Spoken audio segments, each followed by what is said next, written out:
con la llegada de Paloma Valencia, a pesar de que en esta denominada gran consulta habían figuras que aparecían con pocos puntos en las encuestas, pero por supuesto que la llegada del Centro Democrático a esa medición pone los focos sobre ellas. Entre tanto, quien sí parece quedarse con menos posibilidades es Sergio Fajardo, quien va directo a la primera vuelta sin ir a consulta, y también las proyecciones para el Congreso es que el Centro Democrático, de acuerdo a nuestro analista, tenga un 20% de las curules en el Senado. Nos referimos al consultor político Diego Vaquero, quien conversó con nuestro compañero Andrés Carmona para darnos sobre un análisis sobre la situación política del país. Andrés, ¿cómo está el panorama? Miguel, muy buenos días, y por supuesto en este 25 de diciembre es momento de hacer reflexiones, y Colombia se avecina en el 2026 a un año electoral de gran envergadura. Los colombianos vamos a tomar el destino del país en temas como las elecciones del Congreso y las elecciones presidenciales, y tal parece que mientras que algunos están pidiendo deseos y regalos y que tal vez esa curul del Congreso o ese puesto en la presidencia les llegue como regalo de Navidad, otros parece que se les está formando el milagro navideño. Pero para analizar cómo está el panorama político en estas épocas, saluda a esta hora a Diego Vaquero de la consultora Cauce. Diego, bienvenido a Blue Radio. Hola Andrés, muy buenos días, un saludo para ti y todos los oyentes de Blue, una muy feliz Navidad. Una muy feliz Navidad para ti también. Diego, comencemos con esa pregunta y tal vez la noticia que ha sido relevante esta semana ha sido ya la conformación de esa gran consulta por Colombia. Hablamos de Vicky Dávila, Mauricio Cárdenas, David Luna, Juan Daniel Oviedo, Juan Manuel Galán, Paloma Valencia y Aníbal Gaviria, y podrían estar llegando en las próximas semanas o días Juan Carlos Pinzón, Daniel Palacios, entre otros. Se les hizo el milagrito, tanto que hablaban de unión, se les hizo el milagro navideño y finalmente están unidos. ¿Tú cómo ves ese panorama? Bueno Andrés, digamos que ahí la primera reflexión es saber que pues al Fajardo haber rechazado la posibilidad de también ir a una consulta, digamos que le abrió el espectro a ese grupo del 1%, como los han llamado, y ante la imposibilidad de Fajardo en participar, yo creo que esa búsqueda activa de nuevos acuerdos por los sectores de Vicky Dávila y de Paloma Valencia pues resultaron positivos, porque ahora la consulta se convirtió en una pues muy atractiva, ¿no? Porque pues con la entrada del uribismo, digamos que están tratando de hacer ese puente hacia la centro derecha, ¿sí?, para hacerle frente un poquito a Abelardo y pues por supuesto a Fajardo, motivo por el cual considero pues que sí se les hizo el milagrito, porque ahora esa consulta pues tiene muchas luces encima, ¿no? ¿Fajardo se está quedando solo o qué está pasando con el profesor Fajardo? ¿Cómo lo ves? Sí, pues digamos que recuerda que él al rechazar su participación en las consultas, a lo que invitó fue a que básicamente se le adhirieran a su campaña por medio de una encuesta que pues que era casi obvio que él iba a ganar, ¿sí? Pero pues digamos que no ofreció alternativas ni programáticas, ni políticas, ni incluso económicas a los otros candidatos que ya estaban en carrera, y que pues no tenían ningún incentivo para ir a sumársele así como así. Entonces pues si ves el panorama ya nuevamente conformado, estás viendo que ya Fajardo se está quedando solo. La única persona con la que eventualmente podría llegar a consolidar algún tipo de acuerdo es con Claudia López. Recuerda que ellos ya fueron fórmula en el 2018, pero ambos han manifestado pues que parece ser no hay el ambiente, digamos, para esa tal motivo, pues el centro se seguiría fragmentando aún más. Hablemos de Abelardo de la Espriella, porque tal vez una persona que esperaba tener todos los regalos en esta Navidad era Abelardo, entre ellas lograr la presidencia, pero tal parece que aunque hoy está en segundo lugar en las encuestas, está generando mucho rechazo y eso termina incluso siendo o la gran consulta termina siendo una respuesta a ese rechazo contra Abelardo. Sí, digamos que también la estrategia de Abelardo era un poco similar a la de Fajardo en términos de evitar, digamos, que hubiese una consulta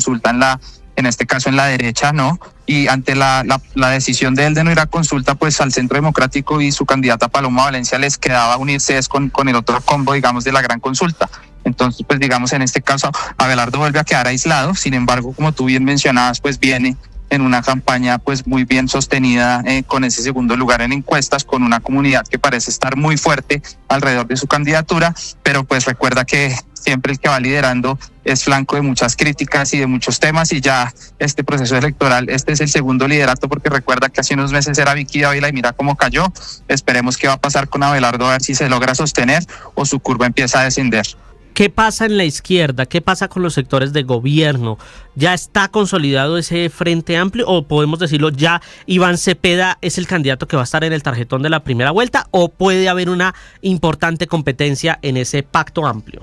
Pues lo primero en ese pacto amplio, Andrés, es mencionarle a nuestra audiencia que recuerda que la participación de Cepeda, si bien está pues manifestada en su voluntad de hacerlo, está supeditada a la decisión que se tomarán en próximas semanas por parte del CNE, quien debe decidir si él puede efectivamente participar en la consulta o no, dado que algunas interpretaciones indican que la consulta de octubre fue interpartidista, motivo por el cual él no podría participar en 2 interpartidistas seguidas. Entonces, en ese orden de ideas, en caso tal de que se confirme su participación, yo creería que obviamente parte como el gran ganador, como el gran favorito, y tal vez Roy Barreras le pueda hacer un poco de ruido con algunas adhesiones políticas que se esperarían para él en próximas semanas, como por ejemplo el partido de la U, pero pues digamos que yo veo muy difícil que Roy pueda superar a Cepeda en la eventualidad de que pueda participar en la consulta. En caso tal de que no pueda, pues la izquierda llegaría más fragmentada, porque pues recuerda que Carlos Caicedo también manifestó su intención de ir a primera vuelta y no aceptó la invitación a la consulta del Pacto Amplio. Iván Cepeda pues ya estaría también obligado a ir y además el ganador de la consulta también. Entonces tendríamos 3 candidatos en la izquierda en la primera vuelta, lo cual pues también podría fragmentar mucho sus votos, ¿no? Todo dependerá en este caso de la decisión de CNE. Te pregunto, iniciamos el año y ya hacia el final sentíamos que esto se había desbordado, siempre candidatos, 90 inscritos por firmas. ¿Vamos camino a un tarjetón pequeño o todavía el tarjetón parece estar muy amplio? Digamos que históricamente en Colombia durante las últimas 6 elecciones presidenciales el promedio de candidatos que llegan a primera vuelta es 8, ¿sí? Sin embargo, de esos 8 que llegan, solo 4.5 en promedio marcan resultados significativos. Digamos que de cara a lo que va a ser el 2026 podríamos estar esperando un tarjetón con al menos 6 o 7 candidatos, de los cuales, como te comento, máximo 4 o 5 estarían marcando resultados significativos y yo creo que sin duda alguna vamos a llegar a un número cercano a ese, porque pues ahorita con el proceso de las consultas se va a seguir depurando la lista y ya para finales de mayo tendremos yo creo que máximo 8 o 9 candidatos. ¿Te animas a dar una idea de quiénes serán esos 4 o 5 candidatos que estén con nombre propio? Pues digamos que ahorita yo veo 4 grandes corrientes, pues identificadas en en izquierda, centro derecha y derecha. Yo creería que pues podríamos estar encontrando un tarjetón presidencial con personajes como Iván Cepeda, Sergio Fajardo, tal vez Claudia López, el ganador de la gran consulta y por qué no Abelardo de la Espriella o Santiago Botero en la extrema derecha. Y ahí tendríamos más o menos un tarjetón de 6. Y digamos que pues estaría sujeto el tema de la consulta y la participación de Cepeda para ver si tenemos uno más, que en este caso sería pues Cepeda más el ganador de la consulta del Pacto Amplio. ¿Y no ves quién tendría la ventaja en estos momentos en la gran consulta? Sin duda alguna, yo creo que pues Paloma Valencia, al contar con el Partido Centro Democrático y su caudal electoral, pues parte como la gran ganadora. Si bien Vicky Dávila venía marcando mejor en las encuestas, recuerda que pues los resultados de Paloma estaban aún fragmentados porque no se había elegido su candidato único. Entonces yo creería que quien parte con ventaja es Paloma, pero pues puede haber sorpresas. Bueno, Diego, te agradecemos mucho estos minutos aquí en Blue Radio. Gracias por ayudarnos. Me queda una última pregunta y tiene que ver con el Congreso, porque hemos hablado mucho de la presidencia y es el Congreso.